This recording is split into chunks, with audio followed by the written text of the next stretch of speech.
Hello, everybody. Welcome to another episode of Mindful Marketing. My name is Amelia, and I'm your host today, speaking about brand identity, how to create a strong brand identity for your wellness brand. First and foremost, what is a brand identity and why is this important?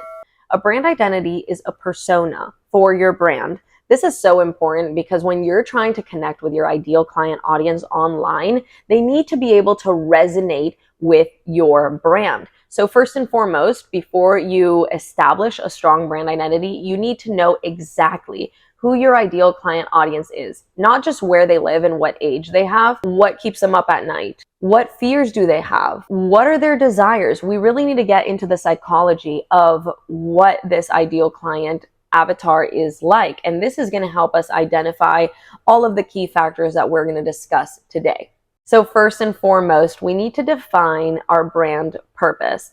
After you've identified your ideal client audience, if you have not done so already, then you can get to the core of what your brand is about, what you do to impact people's lives and how you do it. For example, Mindful Body Productions, our brand purpose is to help bridge the gap between people that are seeking health and wellness and the brands and practitioners that provide the services to help those people.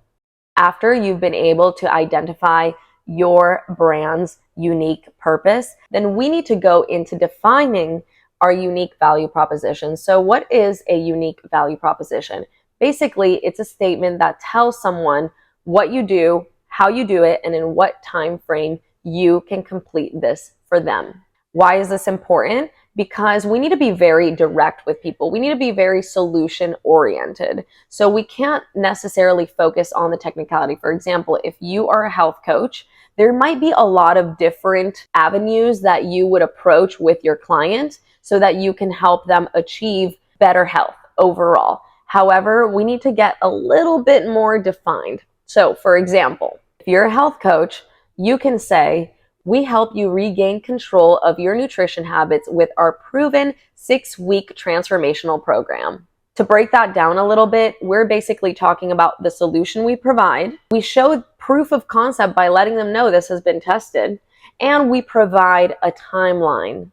After you've defined your purpose, your value proposition, then we can go ahead and start conceptualizing the logo, the brand colors, and the brand's name if you haven't done so already. So why is this important to do it after? Well, we need to understand who the brand is, the brand persona, and what impact we're trying to create. So if you're someone that's looking to have a serene brand, let's say you're a meditation and breathwork expert and you want something more serene and calm, you're going to most likely want to choose blues, grays, off-whites, not necessarily sharp yellows and reds. Maybe if you're a fitness center, then those colors would be more appealing to you, but not so much for a meditation expert. So once you know what impact you want to create and what feeling you want to invoke in someone, then you can start thinking about how certain shapes. So for example, brands that are softer like meditation and use more circular kind of shapes for their logos. Brands that have more of like an edge can use more rectangular, square type of brand logos. So these are just a few examples that you can use to start conceptualizing your brand logo and colors so that you can make it a memorable experience for your ideal client audience. Next, we will be talking about your brand tone and voice. Just like any person, we all have our own unique tone, our own unique voice. Your brand also needs this because the goal is to connect your ideal client audience with your brand. So we need to give it a personality. So what does your brand voice sound like? Well, based on your ideal client audience, based on your brand purpose, based on what emotion you want to invoke through your brand, then you can identify these tones and voices. So for example, if you're a health coach, you want to be maybe inspirational, uplifting. If you're a meditation expert, you might want to be calming, relaxing, inspirational, motivational. Maybe if you're a fitness center, you want to be empowering. So identifying all of these things is so important because then you can craft your message around this tone. You might want to add some humor if that's something that resonates with you and with your brand. So identifying exactly your brand tone and your brand voice will help you maintain consistency across all channels and also resonate with that ideal client audience. This leads me to my next point, which is maintaining consistency across all channels. So after you've identified all of these key factors that I mentioned in this video, then you can go ahead and make sure that all of your brand colors, your brand tone and voice, and everything else in between is consistent throughout every single channel. Why is this important? Is because we want people to remember you.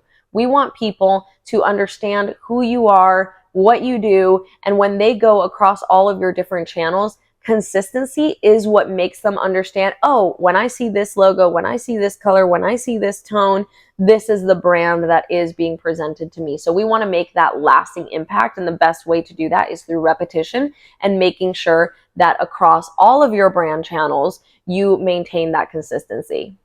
And lastly, building brand loyalty through authenticity. As a health and wellness brand, you know that authenticity is so important. Your ideal client audience is probably someone that is done with trying things from day-to-day system and wants to try something alternative to enhance their health and well-being. They're looking for trust. They're looking for connection. And the best way to do that is to show up authentically. So once you identify the core purpose of your brand, then it's so much easier to show up and talk about the process that you might have been through and the changes that came about through the product or service that you now showcase today.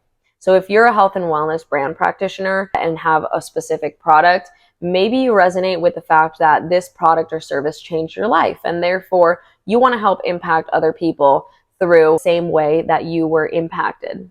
Thus, the best way to do that is to show up authentically and really share your story, really share your client's story if they're open, and make sure that it is transparent. So for example, if your product has these specific ingredients, you want to be transparent and authentic about where they come from.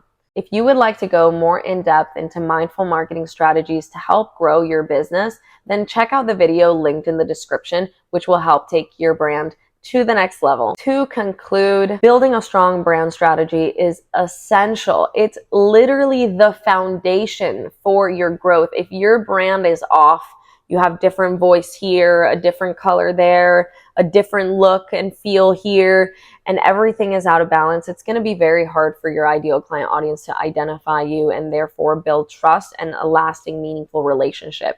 So make sure to go back. If you already have your brand and it's already launched, go back and look at everything and make sure that everything is starting to become more aligned, because having a strong brand identity is the key to connecting with your ideal client audience and providing you with lasting success.